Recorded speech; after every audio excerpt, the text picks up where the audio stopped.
안녕하세요. 오늘도 행복한 시간, 책과 함께 하는 소설입니다. 여러분의 응원은 저에게 큰 힘이 됩니다. 감사합니다. 오늘 여러분과 함께 할 작품은 루시 모드 몽고메리의 명작 초록 지붕의 앤입니다. 메릴라 커스버트 남매와 이웃, 레이첼 린드 부인 그리고 에이벌리의 거의 모든 주민이 샬럿타운에서 열리는 총리의 대중집회에 참석하기 위해 프린스 에드워드 섬을 방문합니다. 그로써 앤과 매튜 커스버트는 그린 게이블즈에서 단둘이 밤을 보내게 되는데, 그때 앤의 가장 친한 친구인 다이애나 베리가 창백한 얼굴로 급히 뛰어 들어옵니다. 여동생 미니 메이가 위험한 크루프병에 걸렸으며 부모님은 읍내에 가셔서 집에는 아무도 없다고 절망적으로 도움을 요청합니다. 앤은 능숙하게 미니 메이에게 이펙학을 먹이고 밤새도록 간호하여 아이를 위기에서 구합니다. 새벽 3시에 매튜가 의사를 데리고 도착했을 때는 이미 미니 메이의 상태가 호전된 후였습니다. 베리 부인은 그린 게이블즈를 찾아와 과거 건포도 와인 사건으로 앤을 오해하고 다이애나와 만나지 못하게 했던 일에 대해 사과하고 앤을 용서하고 다이애나와 다시 친구가 되기를 바란다고 말하며 앤에게 친절하게 대접합니다. 오늘은 어떤 이야기가 펼쳐질까요? 지금 시작합니다. 끝까지 함께 해주세요.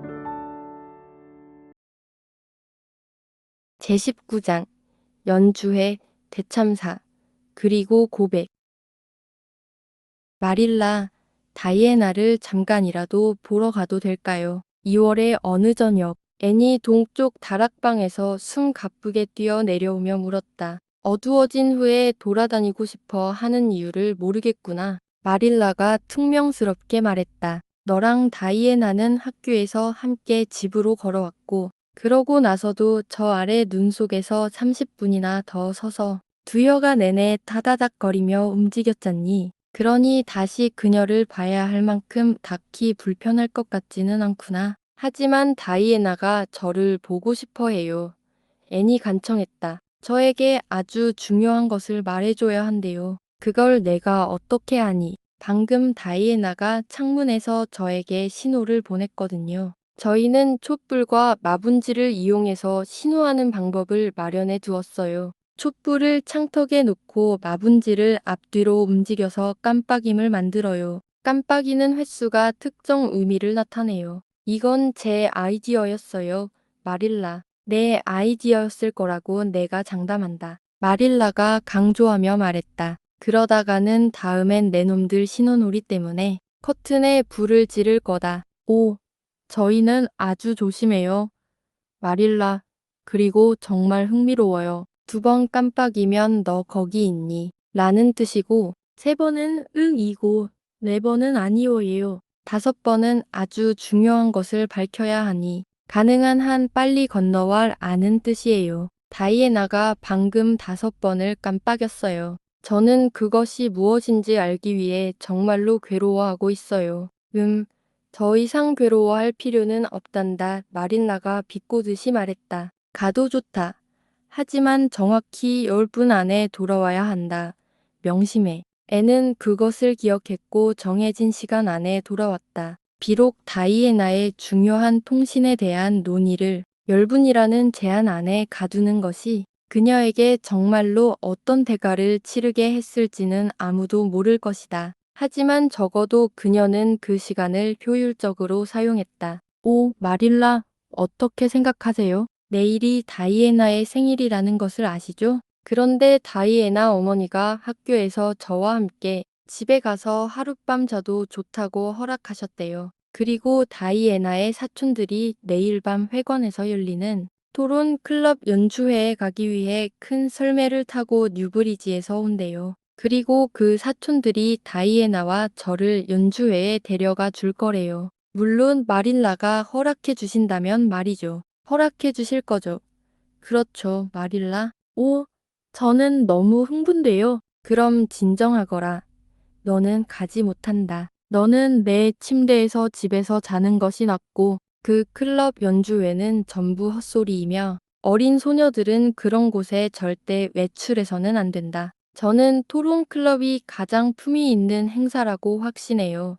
앤이 간청했다. 그렇지 않다는 말은 아니다. 하지만 너는 지금부터 연주회에 싸돌아다니고 밤늦게까지 밖에 머무르는 것을 시작할 수 없다. 아이들이 할 짓이 아니지. 베리 부인이 다이애나를 가게 내버려 두는 것이 놀랍구나. 하지만 이것은 정말 특별한 경우예요. 앤이 눈물을 글썽이며 애통하게 말했다. 다이애나는 1년에 생일이 한 번뿐이에요. 마릴라, 생일이 흔한 일이 아니잖아요. 트리시 앤드루스가 오늘 밤 동행금지 종을 울려서는 안 된다. 를 낭송할 거래요. 마릴라, 그건 정말 좋은 도덕적인 작품이어서 제가 그것을 듣는 것이 저에게 많은 도움이 될 것이라고 확신해요. 그리고 합창단은 찬송가만큼이나 좋은 사랑스러운 감동적인 노래 4곡을 부를 거래요. 그리고 마릴라, 목사님이 참가하실 거예요. 네, 정말로요. 목사님이 연설을 하실 거예요. 그건 설교와 거의 같은 거예요. 제발 가게 해주시면 안 될까요? 마릴라, 내가 뭐라고 말했는지 들었지? 앤? 이제 부츠를 벗고 자러 가거라. 8시가 넘었다. 마릴라, 딱 한 가지 더 있어요. 앤이 마지막 탄약을 꺼내는 듯한 태도로 말했다. 베리 부인이 다이애나에게 저희가 여분의 방 침대에서 자도 된다고 말씀하셨대요. 당신의 작은 앤이 여분의 방 침대에 눕게 되는 영광을 생각해 보세요. 그것은 내가 없이 지내야 할 영광이다. 자러 가거라, 앤. 그리고 내 입에서 더 이상 한마디도 듣고 싶지 않구나. 앤이 뺨에 눈물을 흘리며 슬프게 위층으로 올라갔을 때 대화 내내 소파에서 깊은 잠에 빠져있는 듯 보였던 매튜가 눈을 뜨고 단호하게 말했다. 마릴라, 나는 내가 앤을 보내줘야 한다고 생각한다. 나는 그렇게 생각 안 한다. 마릴라가 반박했다. 매튜, 이 아이를 누가 키우고 있지? 너니 나니? 글쎄, 뭐지? 매튜가 인정했다. 그럼 참견하지 마. 글쎄, 나는 참견하는 게 아니야. 자기 의견을 가지는 건 참견이 아니지. 그리고 내 의견은 내가 앤을 보내줘야 한다는 거야. 앤이 달에 가고 싶다고 마음먹으면 너는 내가 앤을 달에 보내줘야 한다고 생각할 것 같구나. 의심의 여지 없이 마릴라가 친절하게 응수했다. 그냥 다이애나와 하룻밤 자는 것이 전부라면 허락했을 수도 있다. 하지만 나는 이 연주의 계획은 찬성할 수 없다. 애는 거기에 가서 감기에 걸릴 가능성이 높고 쓸데없는 생각과 흥분으로 머리가 가득 찰 거다. 일주일 내내 마음이 들떠서 가라앉지 않을 거다. 나는 너보다 저 아이의 성향과 무엇이 좋은지를 더 잘 알고 있다. 매튜. 나는 내가 앤을 보내줘야 한다고 생각한다. 매튜가 단호하게 반복했다. 논쟁은 그의 강점이 아니었지만 자신의 의견을 고수하는 것은 분명 그의 강점이었다. 마릴라는 어쩔 수 없다는 듯 한숨을 쉬고 침묵 속에 피난처를 찾았다. 다음 날 아침, 앤이 찬장에서 아침 식사 설거지를 하고 있을 때 매튜는 헛간으로 나가는 길에 잠시 멈춰서서 마릴라에게 다시 한번 말했다. 나는 내가 앤을 보내줘야 한다고 생각한다. 마릴라. 잠시 동안 마릴라는 차마 입 밖에 낼 수 없는 생각들을 내비쳤다. 그러고 나서 그녀는 피할 수 없는 상황에 굴복하고 톡 쏘는 듯이 말했다. 좋다. 내가 다른 것에는 만족하지 못할 테니 가게 해줄게. 애는 물기가 뚝뚝 떨어지는 행주를 손에 든 채 찬장에서 날아 나오듯이 달려나왔다. 마릴라, 마릴라. 그 축복받은 말을 다시 한번 해주세요. 한번 말한 것으로 충분하다고 생각한다. 이것은 매튜의 소행이니 나는 이 일에서 손을 씻겠다. 만약 내가 핫선 침대에서 잤거나 한밤중에 그 뜨거운 회관에서 나오다가 폐렴에 걸리거든. 나를 탓하지 말고 매튜를 탓해라. 앤 셜리, 내가 기름기 있는 물을 온 바닥에 떨어뜨리고 있잖니. 나는 너처럼 부주의한 아이를 본 적이 없다. 제가 마릴라에게 큰 시련이라는 것을 알아요. 앤인 휘우치면서 말했다. 저는 실수를 너무 많이 해요. 하지만 제가 저지를 수 있었지만 저지르지 않은 모든 실수들을 생각해 보세요. 학교에 가기 전에 모래를 가져와서 그 얼룩들을 빡빡 문질러 닦을게요. 오, 마릴라. 저는 그 연주회에 가는 것에 마음을 완전히 빼앗겼었어요. 저는 태어나서 콘서트에 한 번도 가본 적이 없는데 학교에서 다른 아이들이 그것에 대해 이야기할 때 저는 소외감을 느꼈어요. 마릴라는 제가 그것에 대해 어떻게 느끼는지 잘 모르셨지만 매튜는 아셨잖아요. 매튜는 저를 이해해 주세요. 그리고 이해받는다는 것은 정말 좋은 일이에요. 마릴라. 애는 그날 아침 학교에서 너무 흥분해서 수업 시간에 제 실력을 발휘하지 못했다. 길버트 블라이스가 수업 시간에 그녀에게 철자법에서 이겼고 암산에서도 그녀를 완전히 시야에서 사라지게 만들었다. 하지만 연주회와 여분의 방 침대 때문에 앤의 뒤따르는 굴욕감은 덜했다. 그녀와 다이애나는 하루 종일 그것에 대해 너무 끊임없이 이야기해서 만약 필립스 선생님보다 더 엄격한 선생님이었다면 끔찍한 불명예가 필연적으로 그들의 몫이 되었을 것이다. 애는 만약 자신이 그 연주회에 가지 못했다면 견딜 수 없었을 것이라고 느꼈는데 그날 학교에서는 다른 어떤 것도 논의되지 않았기 때문이었다. 겨울 내내 격주로 모이는 에이버리 토론 클럽은 몇 차례의 소규모 무료 오락 행사를 가졌지만 이번 행사는 도서관 지원을 위한 입장료 10센트의 큰 행사였다.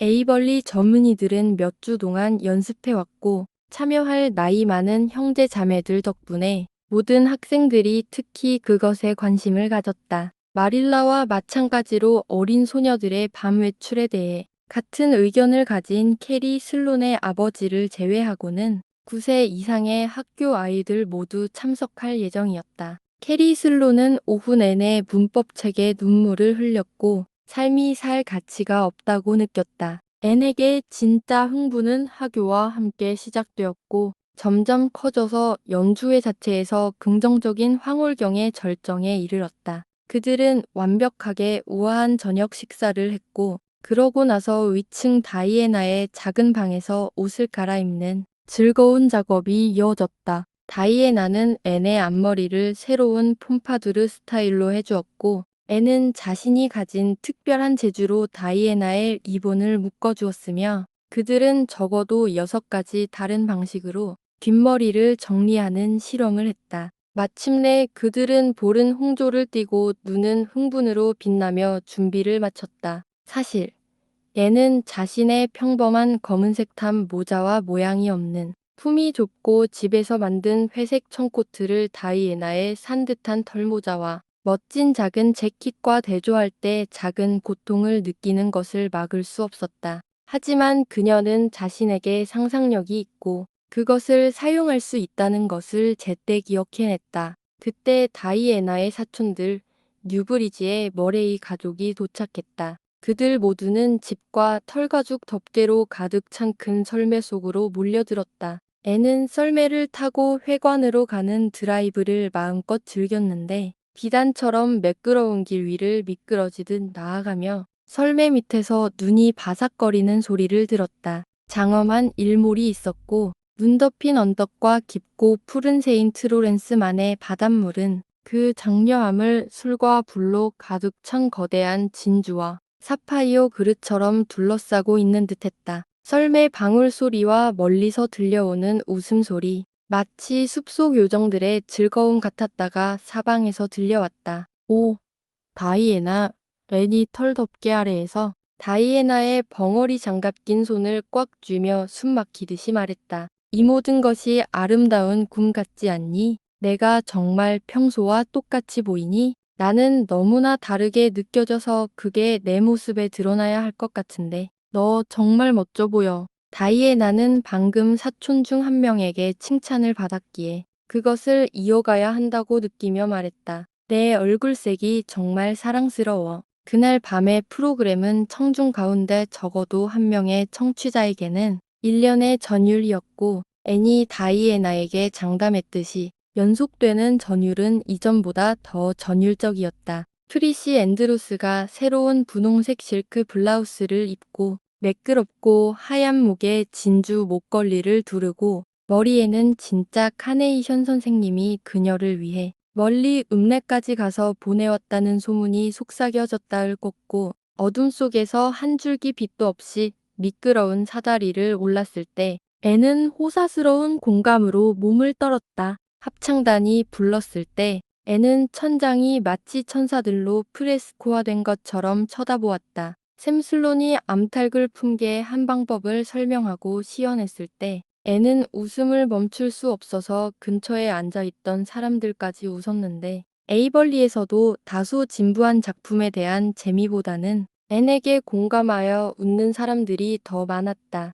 그리고 필립스 선생님이 카이사르의 시신 앞에서 마크 안토니의 연설을 가장 가슴점이는 목소리로 했을 때 매 문장이 끝날 때마다 프리시 앤드루스를 바라보며 애는 단 한 명의 로마 시민이라도 길을 터준다면 그 자리에서 일어나 반란을 일으킬 수 있을 것 같은 기분을 느꼈다. 프로그램 중 단 하나의 순서만이 그녀의 흥미를 끌지 못했다. 길버트 블라이스가 앙송했을 때 애는 로다 머레이의 도서관 책을 집어들고 그가 끝날 때까지 읽었다. 낭송이 끝난 후 다이애나가 손이 얼얼할 때까지 박수를 쳤지만 애는 뻣뻣하고 미동도 없이 앉아 있었다. 그들이 집에 도착했을 때는 11시였다. 그들은 방탕함에 지쳤지만 이 모든 것을 다시 이야기할 지극히 달콤한 즐거움이 아직 남아 있었다. 모두가 잠든 것 같았고 집은 어둡고 조용했다.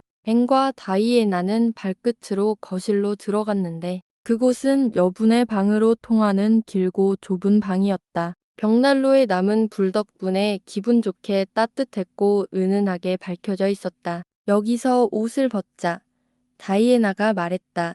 정말 아늑하고 따뜻해. 정말 즐거운 시간이었지.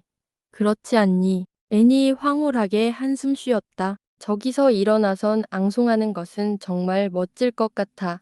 다이애나, 우리가 언젠가 그렇게 해달라는 부탁을 받을 거라고 생각하니? 응, 물론이야. 언젠가는. 그들은 항상 고학년 학생들에게 낭송을 부탁하잖아. 길버트 블라이스는 자주 하고 그는 우리보다 2살밖에 많지 않아. 오, 앤, 너 어떻게 그가 낭송하는 걸 안 듣는 척할 수 있었니? 그가 자매가 아닌 다른 한 분이 아는 구절에 이르렀을 때 그는 바로 너를 내려다봤어. 다이애나, 앤이 위엄있게 말했다. 너는 나의 마음의 친구이지만 그 사람에 대해 말하는 것은 너라도 허락할 수 없어. 이제 잘 준비 다 됐니? 달리기 시합을 해서 누가 침대에 먼저 도착하는지 보자. 그 제안은 다이애나의 흥미를 끌었다. 하얀 옷을 입은 두 작은 모습은 긴 방을 가로질러 예비방 문을 통과하여 동시에 침대 위로 뛰어올랐다. 그리고 그때 무언가가 그들 아래에서 움직였다. 숨막히는 소리와 비명소리가 터져나왔고 누군가가 웅얼거리는 목소리로 말했다. 자비로우신 하느님. 앤과 다이애나는 자신들이 그 침대에서 어떻게 벗어나 방 밖으로 나왔는지 정확히 말할 수 없었다. 그들은 단지 정신없이 한번 돌진한 후 몸을 떨며 발끝으로 조심스럽게 위층으로 향했다는 것만 알았다. 오, 누구였지 무엇이었지. 앤이 추위와 두려움에 이가 딱딱 부딪히며 속삭였다. 조세핀 아주머니였어. 다이애나가 웃음을 참지 못하고 숨 막히듯이 말했다. 오, 앤 어떻게 거기에 오셨는지 모르겠지만 조세핀 아주머니였어. 오, 그리고 아주머니가 엄청나게 화를 내실 것이라는 것을 알아. 끔찍해 정말로 끔찍하지만은 이렇게 웃긴 일을 겪어본 적이 있니? 내 조세핀 아주머니가 누구니? 아버지의 고모이시고 샬럿타운에 사셔. 엄청 나이가 많으신데 아무튼 70 정도는 되셨을 거야. 그리고 아주머니가 어렸을 때 소녀였다는 것은 믿기지 않아. 아주머니가 방문하러 오실 것을 예상하고 있었지만 이렇게 빨리 오실 줄은 몰랐어. 아주머니는 엄청나게 깐깐하고 예의 바르셔서 이 일에 대해 무시무시하게 꾸짖으실 거라는 것을 알아.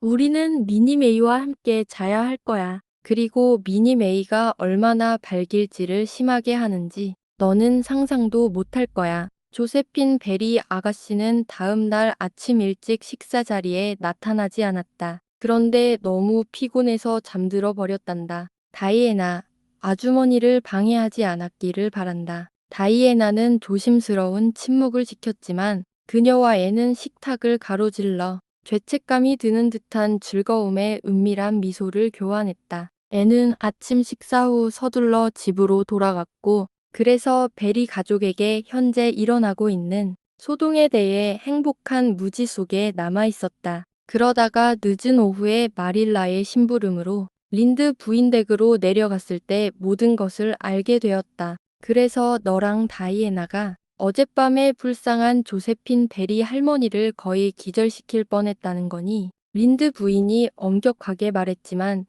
눈에는 반짝임이 있었다. 베리 부인이 카모디로 가는 길에 몇 분 전에 여기 오셨단다. 그 일 때문에 정말로 걱정하고 계시더구나. 조세핀 베리 할머니가 오늘 아침 일어났을 때 엄청나게 화가 나셨다는구나. 조세핀 베리 할머니의 화는 농담이 아니란다. 내가 내게 말해줄 수 있지. 할머니가 다이애나에게는 아예 말도 걸지 않으셨대. 그건 다이애나의 잘못이 아니었어요.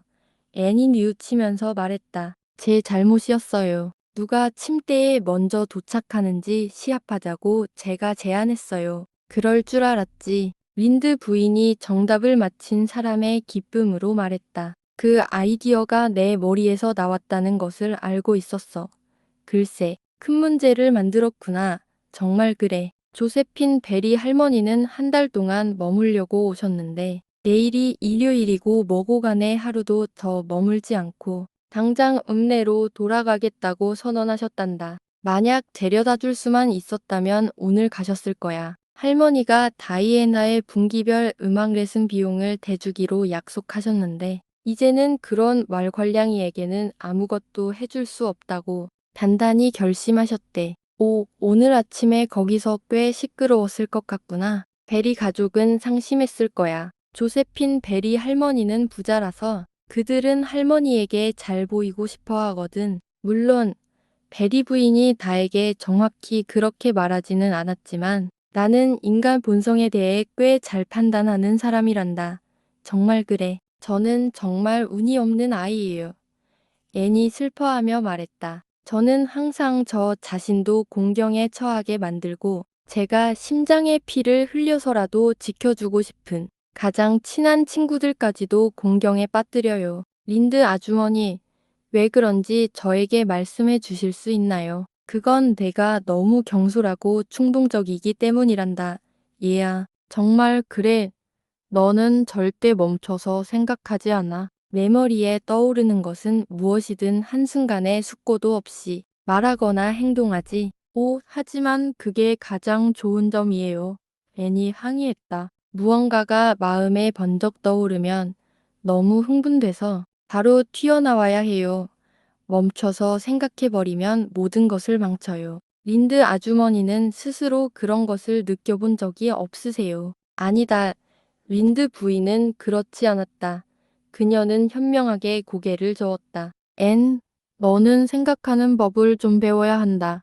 정말 그래. 네가 따라야 할 속담은 돌다리도 두들겨 보고 건너라 한다. 특히 여분의 방 침대에 뛰어들 때는 말이지. 린드 부인은 자신의 순한 농담에 편안하게 웃었지만 앤은 생각에 잠긴 채 있었다. 그녀는 상황에서 웃을 만한 것을 발견하지 못했고 그녀의 눈에는 상황이 매우 심각하게 보였다. 린드 부인 댁을 나선 후 그녀는 딱딱하게 얼어붙은 밭을 가로질러 오차드 슬로프로 향했다. 다이애나가 부엌 문에서 그녀를 맞이했다. 네, 조세핀 아주머니가 그 일에 대해 매우 화를 내셨지. 그렇지. 앤이 속삭였다. 응. 다이애나는 다친 것일 문 너머로 걱정스러운 눈길을 흘끗 던지며 웃음을 참았다. 아주머니가 정말 분노로 춤추시는 것 같았어. 앤, 얼마나 야단치셨는지. 내가 자기가 본 가장 나쁜 버릇의 소녀이고 우리 부모님인 알을 키운 방식에 대해 부끄러워해야 한다고 말씀하셨어. 아주머니는 머물지 않겠다고 하시는데 나는 사실 상관없어. 하지만 아빠와 엄마는 신경 쓰셔. 왜 그분들께 내 잘못이라고 말하지 않았니? 애니 요구했다. 내가 그런 짓을 할 것 같니? 안 그래. 다이애나가 정당한 경멸을 담아 말했다. 앤셜리, 나는 고자질쟁이가 아니야. 그리고 어쨌든 내가 너만큼이나 똑같이 책임이 있었어. 내가 직접 들어가서 아주머니께 말씀드릴 거야. 애니 단호하게 말했다. 다이애나는 빤히 쳐다보았다. 앤셜리, 너 절대 그러지 마. 왜냐하면 아주머니가 널 산채로 잡아먹으실 거야. 나를 이미 무서운 것보다 더 무섭게 만들지 마. 애니 애원했다. 차라리 대포의 입으로 걸어가는 게 낫겠어. 하지만 나는 해야 해. 다이애나, 그건 내 잘못이었고 고백해야 해. 다행히 나는 고백하는 연습을 해봤어. 아주머니가 방 안에 계셔. 다이애나가 말했다. 내가 원하면 들어가 봐. 나는 감히 못하겠어. 그리고 애가 조금이라도 좋은 결과를 얻을 것 같지는 않아. 이러한 격려를 받고 애는 사자의 굴에 수염을 잡으러 갔다. 다시 말해, 단호하게 거실 문으로 걸어가서 희미하게 노크했다. 날카로운 들어와 라는 대답이 뒤따랐다. 조세핀 베리 아가씨는 마르고 깐깐하고 딱딱한 모습으로 금태 안경 너머로 눈을 번득이며 분노가 전혀 가라앉지 않은 채 벽난로 옆에서 맹렬하게 뜨개질을 하고 있었다. 그녀는 다이애나를 볼 것이라고 예상하고 의자에서 몸을 돌렸는데 창백한 얼굴에 절망적인 용기와 몸을 움츠리는 공포가 뒤섞인 눈물이 가득한 커다란 눈을 가진 소녀를 보았다. 너는 누구니? 조세핀 베리 아가씨가 격식 없이 물었다. 저는 그린 게이블즈의 애니예요. 작은 방문객이 떨리는 목소리로 그녀의 특징적인 제스처인 손을 마주 잡으며 말했다. 그리고 고백하러 왔어요.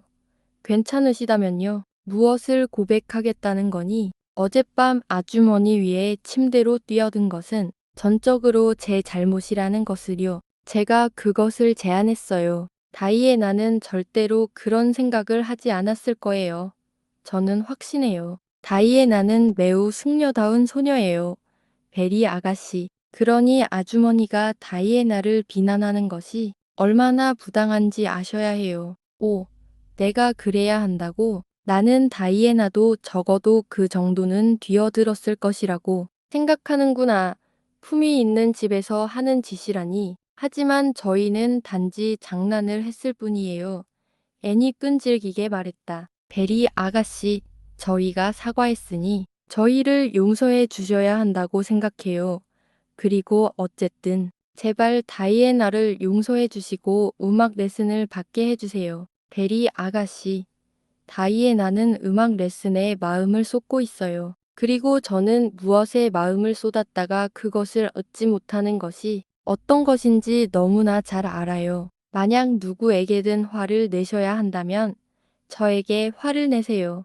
저는 어린 시절 사람들이 저에게 화를 내는 것에 너무 익숙해져서 다이애나보다 훨씬 더 잘 견딜 수 있어요. 이때쯤 노부인의 눈에서 날카로움의 대부분은 사라졌고 재미있다는 듯한 관심의 반짝임으로 대체되었다. 하지만 그녀는 여전히 엄격하게 말했다. 단지 너희가 장난이었기 때문이라는 것은 너희에게 변명이 될 수 없다. 내가 어렸을 때는 어린 소녀들이 그런 종류의 장난을 하지 않았어. 너희는 길고 힘든 여정 후에 두 명의 큰 소녀가 너희 위로 쿵 하고 뛰어내릴 때 깊은 잠에서 깨어나는 것이 어떤 것인지 모를 거다. 저는 모르지만 상상할 수 있어요.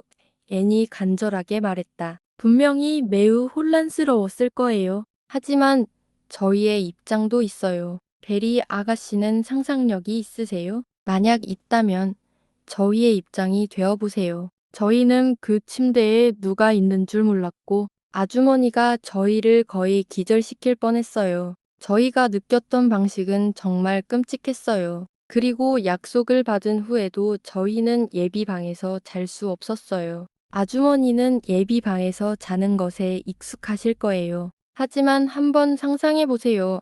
한 번도 그런 영광을 누려본 적 없는 어린 고아 소녀라면 어떤 기분을 느낄지 말이에요. 이제 이 무렵에는 모든 날카로움이 사라져 있었다. 베리 아가씨는 실제로 웃었는데 밖에 부엌에서 말없이 초조하게 기다리던 다이애나가 크게 안도의 한숨을 내쉬게 만든 소리였다. 제 상상력이 약간 녹슬었나 봅니다. 쓴 지 너무 오래돼서요. 그녀가 말했다.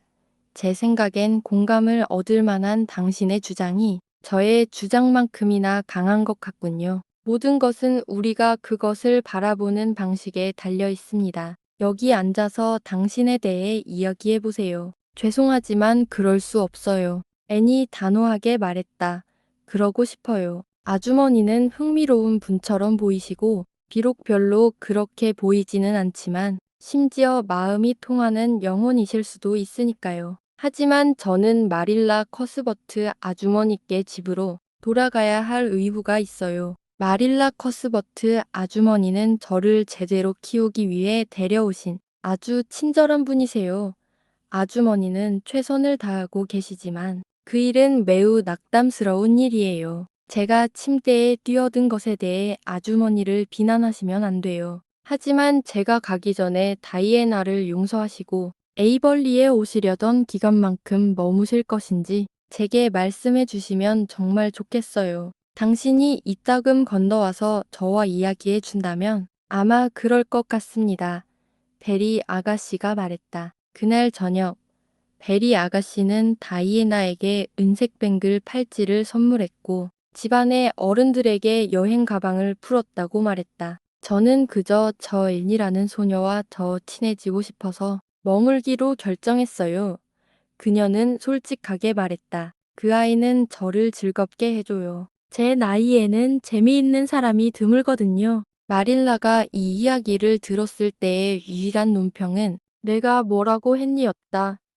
이것은 매튜에게 들을 아는 말이었다. 베리 아가씨는 원래 예정했던 한 달을 넘겨서 머물렀다. 앤이 그녀의 기분을 좋게 해주었기 때문에 그녀는 평소보다 더 유쾌한 손님이었다. 그들은 굳건한 친구가 되었다. 베리 아가씨가 떠날 때 그녀는 말했다. 앤 소녀, 기억하거라. 내가 읍내에 오면 나를 찾아와야 하고 내가 너를 가장 귀한 예비방 침대에서 재워줄 거다. 베리 아가씨는 결국 마음이 통하는 영혼이었어요. 애니 마릴라에게 은밀하게 말했다. 겉모습만 봐서는 그렇게 생각하지 않으시겠지만 정말 그래요. 매튜 아저씨의 경우처럼 처음부터 바로 알 수는 없지만 시간이 지나면 알게 돼요. 마음이 통하는 영혼은 제가 생각했던 것만큼 그렇게 희귀하지 않아요. 세상에 그들이 그렇게 많다는 것을 알게 되니 정말 멋져요. 앤이 또 다른 조세핀 베리 아가씨를 만나게 되었네요. 아마도 앤과 한두 번 대화를 하다 보면 모두들 앤을 사랑할 수밖에 없을 거예요. 오늘 이야기 여기까지입니다. 끝까지 함께 해주셔서 감사드립니다.